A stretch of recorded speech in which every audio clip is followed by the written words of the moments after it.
കൃഷ്ണൻ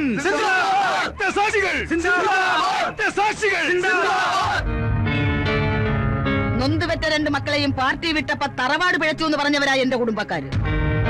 ഒടുവിൽ എന്റെ മൂത്ത മോൻ പ്രസ്ഥാനത്തിന് വേണ്ടി രക്തസാക്ഷിയായപ്പോൾ ഈ അമ്മ തകർന്നില്ല. ആ നഷ്ടം വിധവയായ അവന്റെ ഭാര്യയും മോളെയും ഞാൻ അറിയിച്ചില്ല.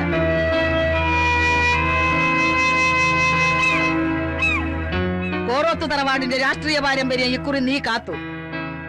ആരൊക്കെ എന്തൊക്കെ പറഞ്ഞാലും പ്രസ്ഥാനത്തിനു വേണ്ടി രണ്ട് കരുത്തന്മാരെ പെറ്റുവളർത്തി എന്നുള്ള പെരുമയുണ്ടല്ലോ, അത് മതിയട മോനെ ഈ അമ്മയ്ക്ക്. ആരടാന്ന് ചോദിച്ചവന്റെ മുഖത്ത് നോക്കി ഞാനടാന്ന് പറയാൻ പഠിപ്പിച്ച അമ്മയുടെ മോനാ ഞാൻ. സത്യപ്രതിജ്ഞ ചെയ്ത് ഞാൻ ഈ നാട്ടിലെത്തിയാൽ എന്റെ കാല് വെട്ടു എന്ന് പറഞ്ഞ എംബോക്കിയുണ്ടല്ലോ, അവന്റെ ഒക്കെ നെഞ്ചിലൂടെ മണ്ഡല പര്യടനം നടത്തിയാ ഞാൻ എത്തിയിരിക്കുന്നത്. പാവം നമ്മുടെ രണ്ട് പ്രവർത്തകരെ അവര് വെട്ടിക്കൊന്നത്, പകരം രണ്ടിനെ നമ്മൾ തീർത്തു. പക്ഷേ ഇനി രാഘവന്റെ പടയോട്ടം തുടങ്ങുന്നുള്ളൂ. ലാൽ സലാം സഖാക്കളെ.